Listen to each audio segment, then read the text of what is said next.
Oh my goodness. Hi. I'm Patty. Thank you everybody for being here tonight. Really appreciate it.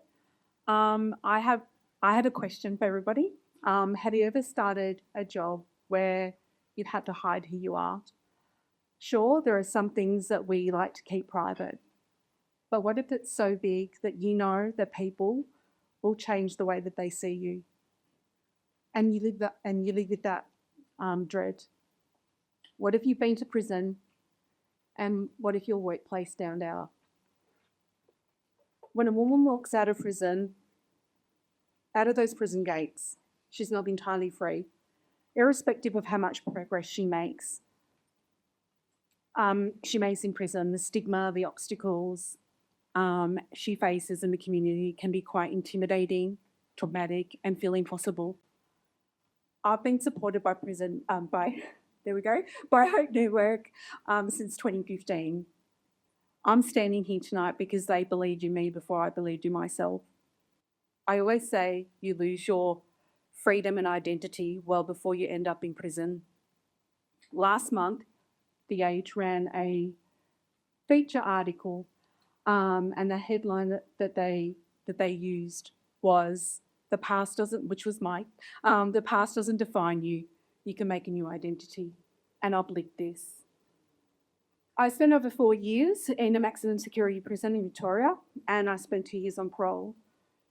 Hope Network runs programs in prison. They also do work out in the community. But in prison, they run things like discussion group, fitness, craft, and it's designed to actually give people back a sense of identity, autonomy, and creativity.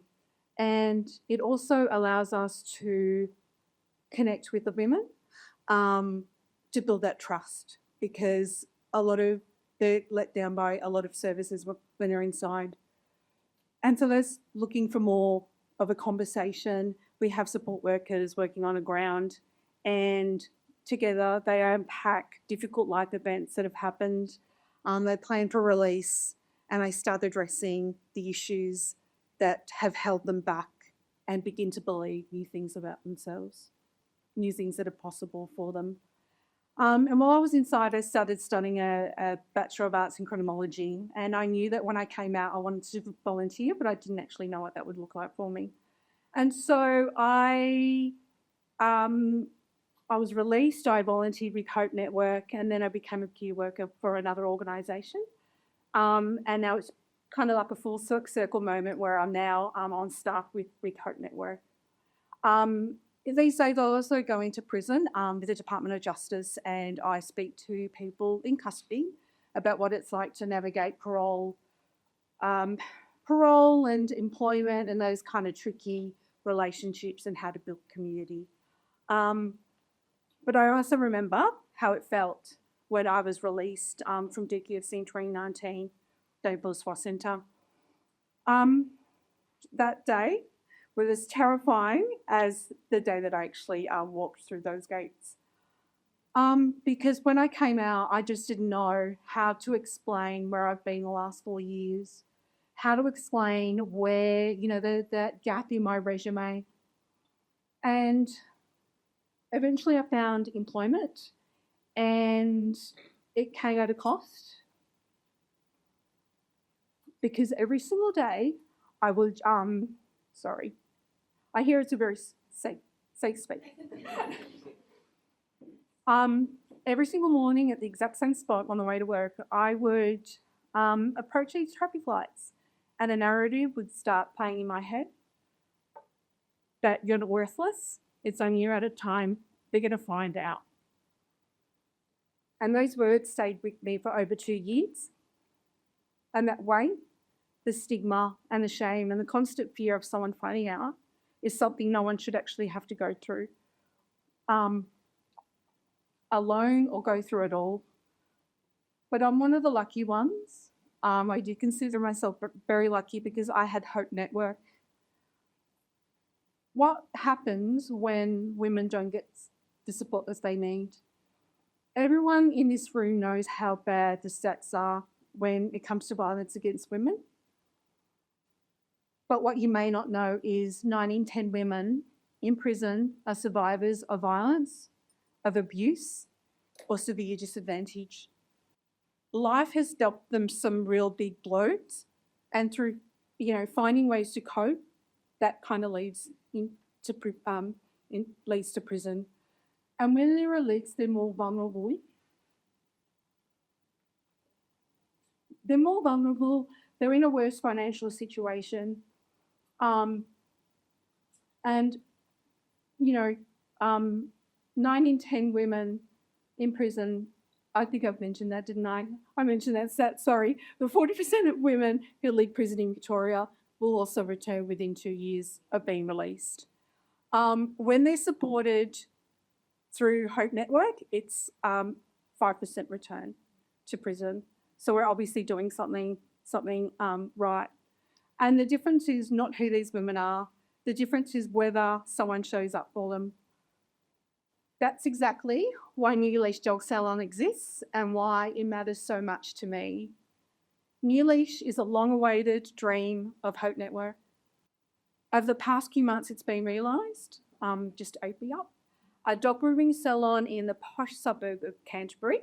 It's Victoria's first social enterprise of its kind. It exists to give women like me paid employment, a genuine path forward, a job where they're seen, they're supported and set up to succeed. New Leash wasn't designed for us. It was designed by us, people with lived experience. Women who'd been to prison were at the table from the very, very beginning, co-designing every part of it, and it shows. We even painted a mural, which you see up there, and it's as soon as you come in, you can see it.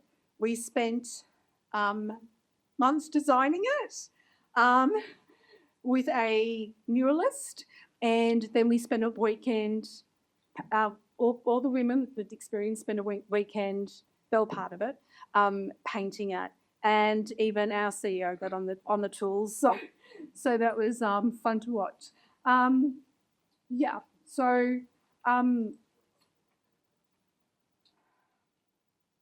there's obviously, something quite special about working with dogs that you can't manufacture.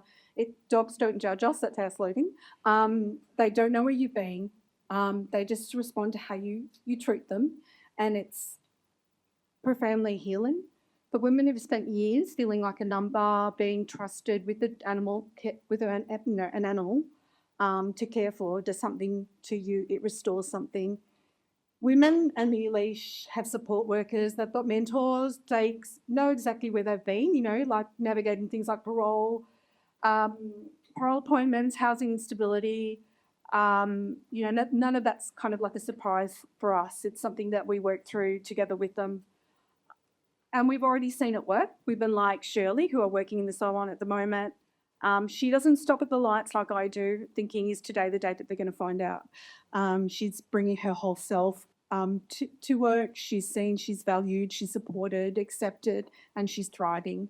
And she's gained skills, a reference, and something she hasn't had in years, which is hope for the future. For some, New Leash gives them just a start because they've not worked before. Like a lot of women may not have had a job before. Or it might be, for someone who wants to carve a career in this kind of fast-growing, high-demand industry. I mean, we know that you try and book an appointment at a dog salon, there's huge kind of like waiting lists. So the women working at New Leash right now are gaining real-life experience with hands-on training. We would love for each to receive a nationally recognised certification to support their transition to broader kind of market.